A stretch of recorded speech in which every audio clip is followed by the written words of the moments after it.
ఓ మాయని మచ్చగా గుర్తుకు వస్తాయి. కార్లు మార్చినట్టు భార్యలను మార్చేది, కార్లు మార్చినట్టుగా భార్యలను మార్చేది ఈ విలువలు లేని ఈ దత్తపుత్రుడే అని గుర్తుకొస్తుంది. ఈ దత్తపుత్రుడిని పేరు చెప్పినప్పుడు, విలువలు లేని మనిషిని చూసినప్పుడు.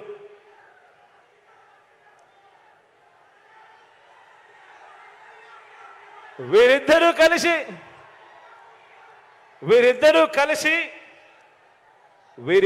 కలిసి ఇంటింటికి పంచిన వీరిద్దరి ఫోటోలతో కలిపి సంతకాలు చేసి మేనిఫెస్టో అని చెప్పి 2014లో అక్క చెల్లెమ్మలకు మేనిఫెస్టోలో వీరిద్దరూ కలిసి ఏం వాగ్దానాలు ఇచ్చారో ఒక్కసారి గుర్తుకు చేసుకుందామా? 2014లో వీళ్ళిద్దరూ కలిసి మేనిఫెస్టోని రిలీజ్ చేసి సంతకాలు పెట్టి అక్క చెల్లెమ్మలకు విషయంలో వీరిద్దరూ వాళ్ళ 2014 మేనిఫెస్టోలో ఏం వాగ్దానాలు ఇచ్చారో ఒక్కసారి గుర్తుకు చేసుకుందాం. 14,205 కోట్ల రూపాయలు పొదుపు సంఘాల రుణాలన్నీ మొదటి సంతకంతోనే రద్దు చేస్తామని చెప్పి వాగ్దానం ఇచ్చారు.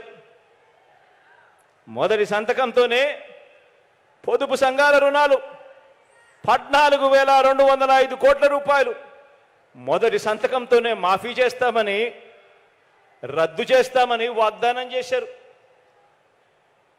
అక్క చెల్లెమ్మలు వాళ్ళు బ్యాంకుల్లో పెట్టిన బంగారం అంతా కూడా విడిపిస్తాము అని చెప్పి కూడా వాగ్దానం చేశారు. అప్పట్లో టీవీలో అడ్వర్టైజ్మెంట్లు కూడా మీకు గుర్తున్నాయా?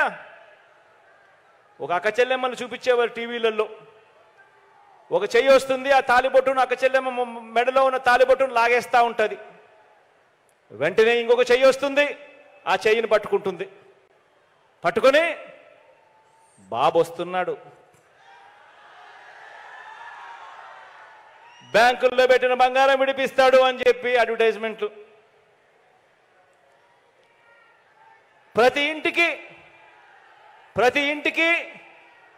ఏటా 12 గ్యాస్ సిలిండర్ల మీద, ప్రతి ఇంటికి ఏటా 12 గ్యాస్ సిలిండర్ల మీద, ప్రతి సిలిండర్ మీద నెలకు 100 రూపాయలు చొప్పున, సంవత్సరానికి 1,200 రూపాయలు, 5 సంవత్సరాలలో 6,000 రూపాయలు సబ్సిడీ ఇస్తామని కూడా 2014లో ఇద్దరు కలిసి ఇచ్చిన మేనిఫెస్టోలో చెప్పడం జరిగింది.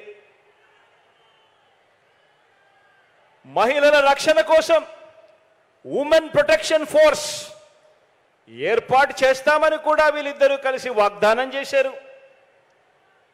ఆడబిడ్డ పుట్టిన వెంటనే 25,000 రూపాయలు బ్యాంక్ డిపాజిట్ చేస్తామని వాగ్దానం చేసి దానికి ఒక పేరు కూడా పెట్టారు, మహాలక్ష్మి అని చెప్పి అమ్మవారి పేరు కూడా పెట్టారు. 25,000 ఆడబిడ్డ పుట్టిన వెంటనే 25,000 బ్యాంకుల్లో డిపాజిట్ చేస్తామని వాగ్దానం చేసి దాని పేరు, ఆ పథకం పేరు మహాలక్ష్మి అని చెప్పి అమ్మవారి పేరు కూడా పెట్టారు.